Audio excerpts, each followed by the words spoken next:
Welcome back to another episode of the Cry But Don't Quit show. Today we have another guest with us. She looks a little nervous, but we have another guest with us today who's going to be sharing her self-worth challenge, and we're going to be helping her with it. Would you like to introduce yourself? Hi, my name is Annita, and thank you so much, India, for having me. And yes, I am nervous.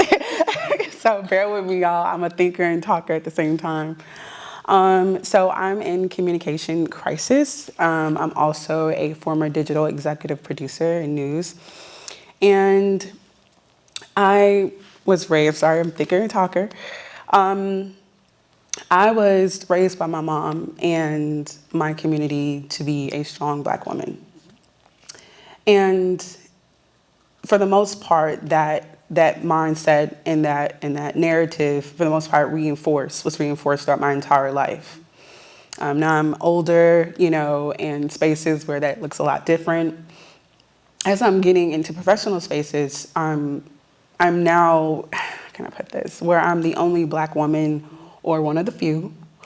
That strong woman mindset that used to empower me now leaves me uncomfortable because now I'm where it just doesn't fit, the mindset doesn't fit, I'm second guessing myself if I either deserve to be in these environments or changing myself to be in these environments and having a shape shift to get acclimated in.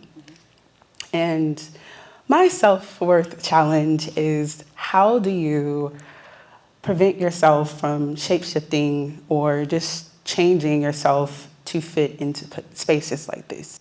Yeah, that's a great one. So that worthiness that you are expressing, or the lack thereof, is coming from the programming where you heard be a strong Black woman, but now you are in an all Black environment when that was told to you. Black mom, maybe Black grandma, then you go to a HBCU. No, my high school was Black, my middle school was Black, my daycare was Black, but when I went to college, it was majority white. Yeah. And now that hasn't changed since. Yeah, so there's a difference between performing strength and actually possessing it. When you truly feel worthy to take up space, not only do you show up authentically or you're repping the culture, but really where power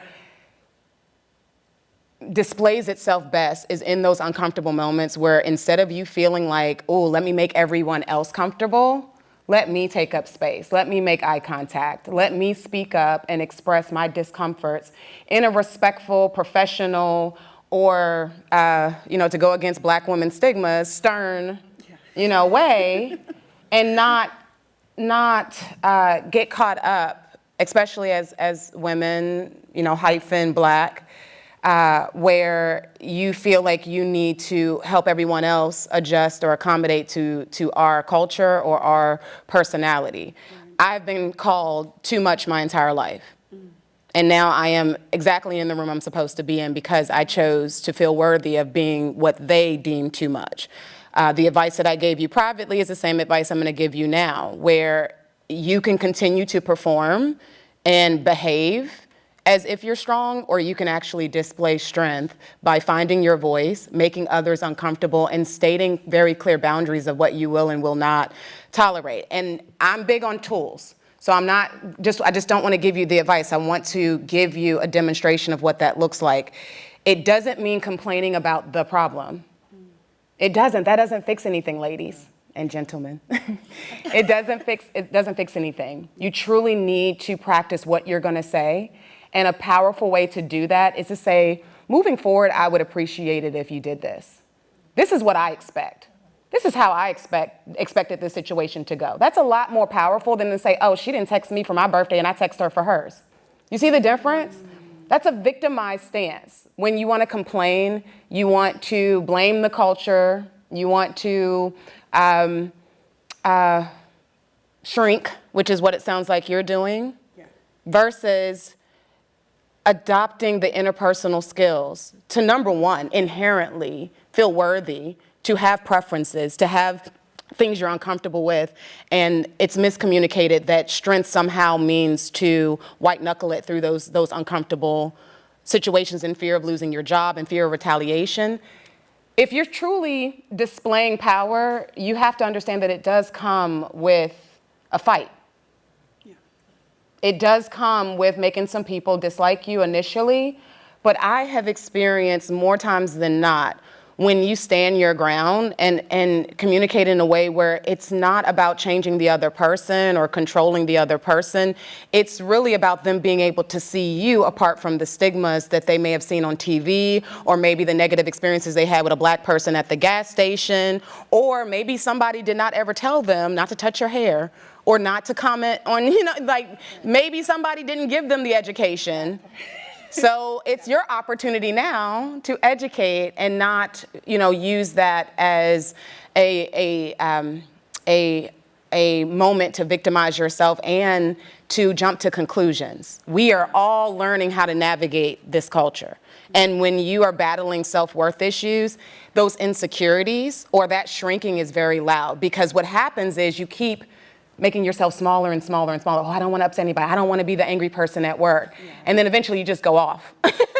Eventually they just get it. And they're like, where did this come from? Raise your hands. Anybody? Like, I never saw this coming. Well, they didn't, but in your mind, that alarm has been going off for months. Yeah. For months, but you never spoke up because nobody gave you the skill on how to do it in a way that retained your power. How's that land for you?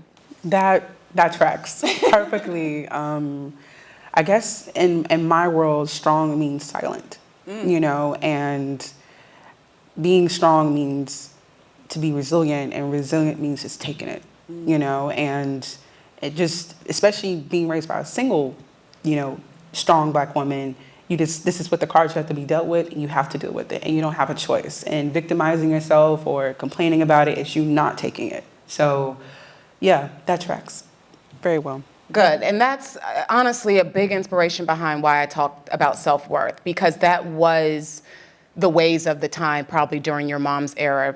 Definitely when women were fighting for their rights, definitely during the overcorrection of women's equality, and now we have it, and a lot of women are weaponizing that, or again, still feeling like they have to take it, or they have to loudly make their point. But the beautiful thing about being a woman that knows her worth is that when you master this thing, like when you really understand how powerful we are, you don't have to do anything more than be very clear on how you want to be treated, like very clear. And that's a lot of the internal battle, is that we tell our peers or our friends or our spouses in private what we want, but then in a real world scenario, when the opportunity presents ourselves, we cower it out. Yeah. It's real. Yeah. We will say all day what we're worthy of. We're queens, which I hate that title. Oh, we're queens, we're kings, all of this. But then when you are at work, when you are at church, when you are at the local convenience store, and someone crosses your path and treats you less than, you are not prepared on what to do in response to that. And a big thing about learning self-worth, practicing it, rehearsing it, is for those moments. And it feels so enriching when you get back in the car, you leave work and it's like, go girl, like you did it. You did it, So I want to see those moments more and more for you. Would you like to share with the audience a little bit more about, some things you have coming up, or how they can find you, or any of that? Of course. Hi. So I just opened up my own business, so startup. It's called Crisis and Clicks. And what I do is I kind of help companies or even influencers kind of like increase their appearance on social media, whether it's like I want to be out there, or their brand, or you kind of are in a crisis with your brand and you need someone to kind of like detour the audience to kind of perceive you in a different way. I'm that person. So definitely like check me out on that. My social media is not connected to my business because again, I just started it. So yeah. Thank you for being here, Annita. We appreciate you, and keep us up to date. We're all invested in your journey now, so let us know how you find your power, okay? Yes, thank you. Awesome, thank you.